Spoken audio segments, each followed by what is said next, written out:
Madam, আপনি দরজা আটকাচ্ছেন কেন? কেন আটকেছি তুমি বুঝতে পারছো না সোনা?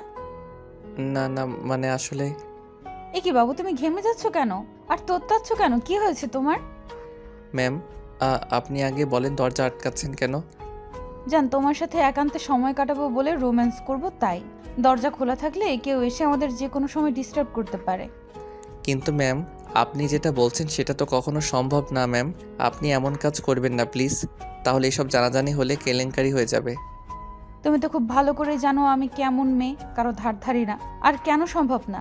আমি না তোমাকে ভালোবাসি, আর তুমিও আমাকে ভালোবাসো। তাহলে কেন সম্ভব না? না, না, আমি আপনাকে ভালোবাসি না। আমি একটা ছোটোখাটো মানুষ।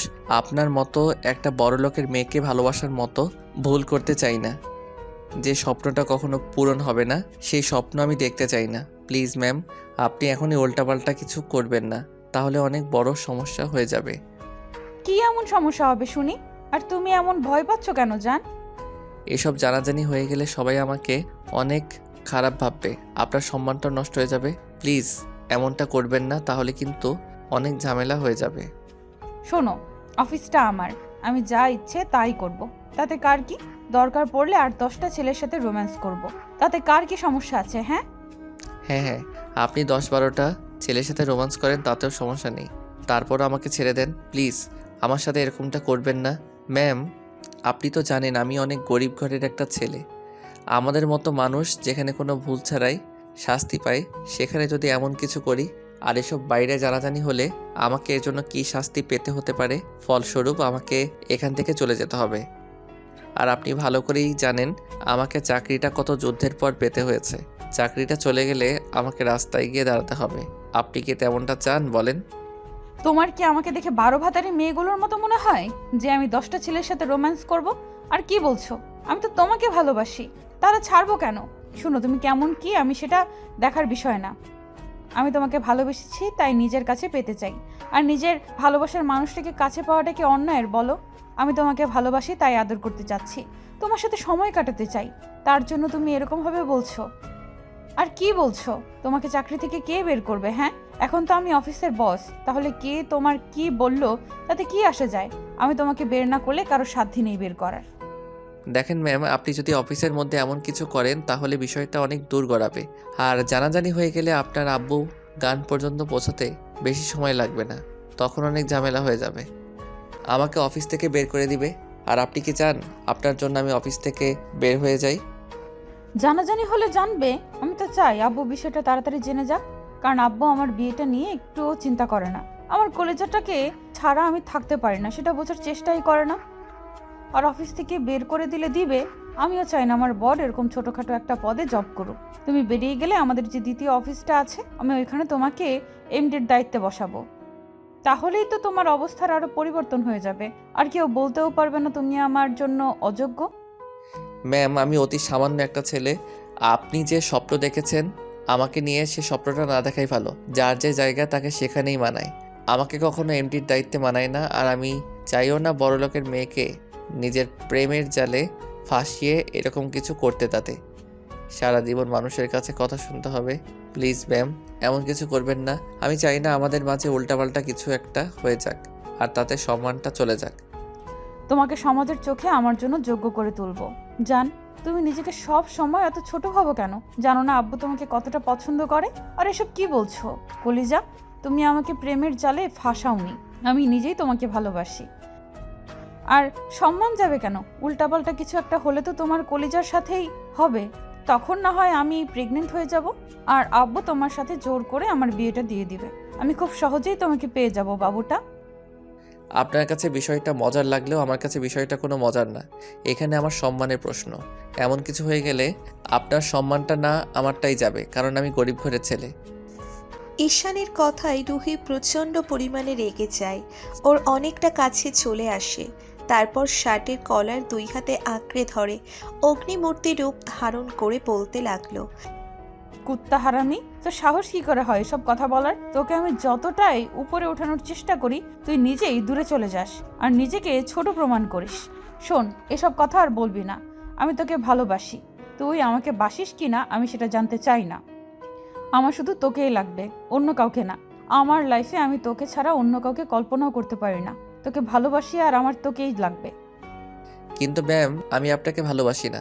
আমার যোগ্যতা নেই আপনার পাশে দাঁড়ানোর। তাই শুধু শুধু আপনাকে ভালোবাসার মতো ভুলটা আমি করতে চাই না।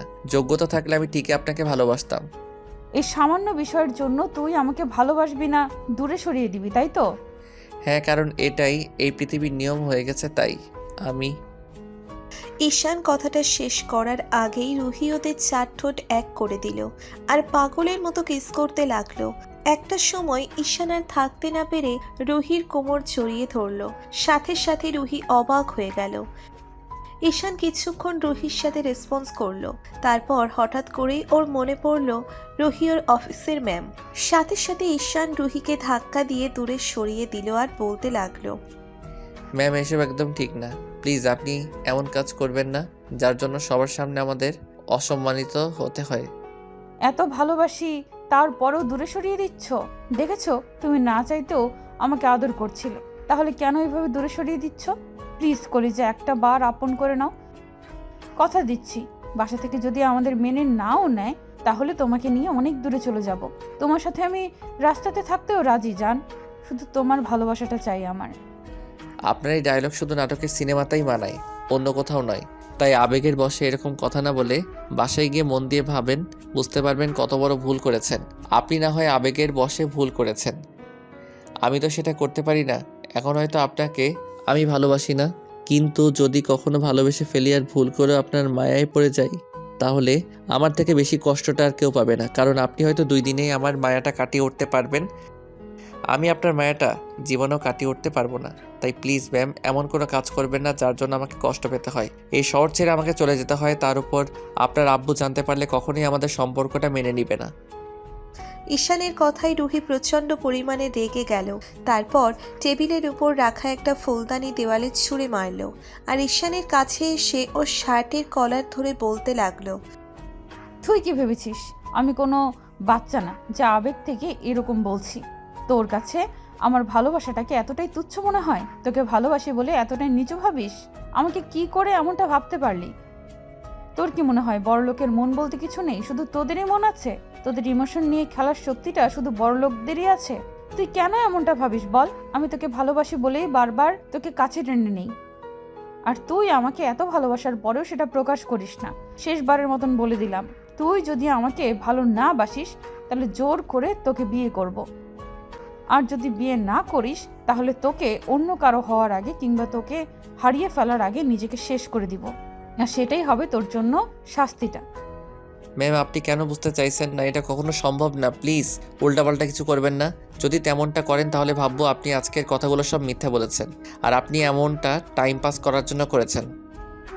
ঈশানের কথাটা শেষ হওয়ার আগেই রুহি ওর মুখের দুই পাশে হাত দিল, তারপর বলতে লাগলো, তুমি কেন বুঝতে চাইছো না? আমি সত্যি তোমাকে অনেক বেশি ভালোবাসি, থাকতে পারি না তোমাকে ছেড়ে। তাই নির্লজ্জের মতো বারবার তোমাকে কাছে টেনে নিই। তুমি কেমন সেটা আমার দেখার বিষয় নয়। তোকে ভালোবাসি সেটাই আমার কাছে অনেক। প্লিজ একটা বার আমাকে ভালোবেসে দেখো। তোমাকে দূরে সরিয়ে থাকতে আমার খুব কষ্ট হয় কলিজা। ঈশান কোনো কথা বলছে না, চুপচাপ রুহির অসহায় চোখের দিকে তাকিয়ে আছে।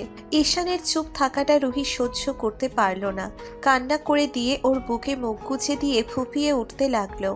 ঈশানের বারবার মনে হচ্ছে রুহিকে বুকের সাথে শক্ত করে জড়িয়ে ধরতে, কিন্তু তারপরও নিজের অবস্থান আর যোগ্যতার কথা ভেবে মনে হচ্ছে যেটা হওয়াটা কখনো সম্ভব না সেটা নিয়ে না ভাবাটাই ভালো মনে করে দূরে সরিয়ে দিতে চাইছে। ঈশান জানে রুহি প্রচণ্ড পরিমাণে একটা রাগী মেয়ে, তাই ঈশান বলতে লাগলো, প্লিজ পাগলামি করবেন না। আপনি আবারও ভেবে দেখেন, এটা কখনোই হওয়া সম্ভব না। এই সম্পর্ক কখনোই সামনের দিকে এগোবে না, এর কোনো ভবিষ্যৎ নেই। তোমাকে কি করে বোঝাবো? তুমি শুধু আমার মন প্রাণ জুড়ে আছো। তুমি আমাকে হারিয়ে ফেলার ভয় হয়তো এরকম বলছো, তাই না? আমি যদি তোমাকে বিয়ে করে নেই তাহলে তো তোমার সব ভয় কেটে যাবে, তাই না? কলিজা, তুমি আমাকে বিয়ে করবে বলো, আমি আজকেই তোমাকে বিয়ে করে নেব। প্লিজ বলো। তারপর শুধু আমার তোমাকেই চাই। আমি তোমাকে ছেড়ে আর দূরে থাকতে পারছি না। ম্যাম, আপনি পাগল হয়ে গেছেন। এসব শুধু গল্প আর সিনেমাতে, মানে বাস্তব লাইফে এসব ডায়লগ না দিলে ভালো হয়। বলছি না আমার তোকেই চাই? তারপরও কেন বুঝতে চাইছিস না আমি তোকে ভালোবাসি আর খুব শীঘ্রই নিজের করে নিব? যদি না পারি এই মুখটা আর কখনো তোকে দেখাবো না। রুহি কান্না করতে করতে কেবিন থেকে বেরিয়ে গেল। ঈশান কিছুক্ষণ চুপ করে থেকে তারপর নিচের কেবিনে গেল। সারাটা দিনই ঈশান কোনো কাজ করতে পারল না, শুধু রুহির বলা কথাগুলো মাথার মধ্যে ঘুরপাক খেতে লাগলো। তারপরে একটা সময় অফিস ছুটি হলে ঈশান বাসায় আসতেই জানতে পারল আব্বু আম্মু ওর বিয়ে ঠিক করে ফেলেছে তার বন্ধুর মেয়ের সাথে, তাও সেটা কালকেই। এমন কিছু শুনেই ঈশান কিছুক্ষণ চুপ করে রইল। তারপরও আব্বু আম্মু ডিসিশনের উপর কখনো কথা বলেনি, তাই কোনো কথা না বলে রুমে চলে গেল। ঈশান বারবার ভাবছিল কি করবে, আবার পরক্ষণেই ভাবছিল যাকে নিয়ে স্বপ্ন দেখাটাই ব্যর্থ, তার জন্য নিজেকে আটকে রাখাটা পাগলামি। পরদিন বিকালের দিকে পাত্রীপক্ষের সবাই ঈশানের বাসায় আসলো, আর ওদের বাসায় বিয়েটা হলো। কিন্তু একটা আশ্চর্যের ব্যাপার হলো, বিয়ের সময় ঈশানের অফিসের বস সেখানে ছিল। বসকে জিজ্ঞেস করলে বলেছিল ওর আব্বু নাকি ওনাকে ডেকেছে, তারপর অনিচ্ছা সত্ত্বেও বিয়েটা করলো। কিন্তু একটা বার মেয়েটার মুখটা দেখা তো দূরে থাক, ওর নামটাও নিজের কানে শুনতে পায়নি। শুধু বারবার মাথায় ঘুরপাক খাচ্ছিল। রুহি এসব জানতে পারলে হয়তো উল্টোপাল্টা কিছু একটা করে ফেলবে। বিয়েটা শেষ হতেই ঈশান সেখান থেকে রুমে চলে যায়। তারপর কিছুক্ষণ ব্যালকনিতে গিয়ে দাঁড়িয়ে রইল। রুহির কথাগুলো মনে পড়ল আপনা আপনি। ঈশানের চোখে পানি চলে আসে, তারপরও নিজেকে স্বাভাবিক করে ভাবে। যেটা হবার নয় সেটা ওকে বোঝালেই হয়তো বুঝতে পারবে। উনি আমার কপালে নেই, তাহলে কান্নাকাটি করে কি হবে? তো রাত 10টার দিকে আম্মু ঈশানের বউকে ওর রুমে নিয়ে যায়। তারপর বেশ কিছুক্ষণ ঈশানকে বুঝিয়ে রুমে পাঠালো। ঈশান রুমে এসে দেখে নতুন বউ বিছানার মাঝখানে ইয়া বড় 1 ঘন্টা দিয়ে বসে আছে। ঈশানকে দেখে মেয়েটা কেমন হাত মোচড়াতে লাগলো। ঈশান বুঝতে পারল মেয়েটা হয়তো একটু ভয়ে আছে, তাই ওকে স্বাভাবিক করার জন্য বলল, আপনি ভয় পাবেন না, যতটা বাজে আমাকে ভাবছেন ততটা বাজে নই। তাছাড়া আমি একজনকে পছন্দ করতাম, ভালোবাসি কিনা জানি না, কিন্তু মেয়েটা আমাকে পাগলের মতো ভালোবাসতো। তারপরও টাকা পয়সার বড়লোকের এই বিশাল দেওয়ালের কারণে আমার ভালোবাসাটাকে হেরে যেতে হয়েছে। আমি জানি না ওই এসব জানার পর কি করবে, হয়তো নিজেকে আটকে রাখতে পারবে না। থাক, এসব কথা আমি ধরে নিয়েছি, ও আমার ভাগ্যে নেই। আপনাকে একটা কথা বলি, আপনি তো আমার বিষয়ে জানেন না, তাহলে কেন বিয়ে করতে গেলেন আমাকে? জানি না, তবে এখন থেকে জেনে নিব। কিন্তু আপনাকে দেখেই বোঝা যাচ্ছে আপনি অনেকটা ভয়ে আছেন। ভয় পাবেন না, আমি অতটা বাজে নই যতটা আপনি ভাবছেন। আচ্ছা শুনুন, আপনি বিছানাতে ঘুমিয়ে পড়ুন, আমি সোফায় শুয়ে পড়ছি। ঈশান একটা বালিশ আর চাদর নিয়ে যখন সোফার দিকে যাবে তখনই মেয়েটা উঠে আসলো আর ঈশান হাত ধরল।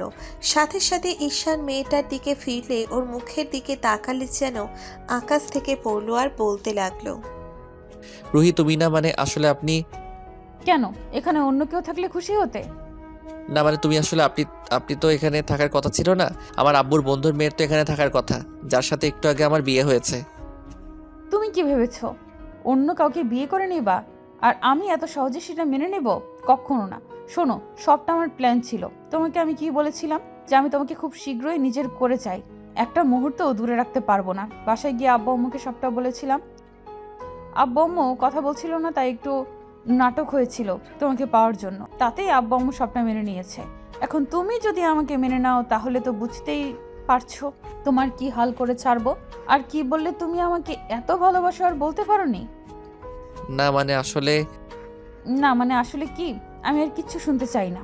আজকে তুমি আমাকে অনেক ভালোবাসবে আর আদর করবে, আমি এর থেকে বেশি কিচ্ছু জানতে চাই না।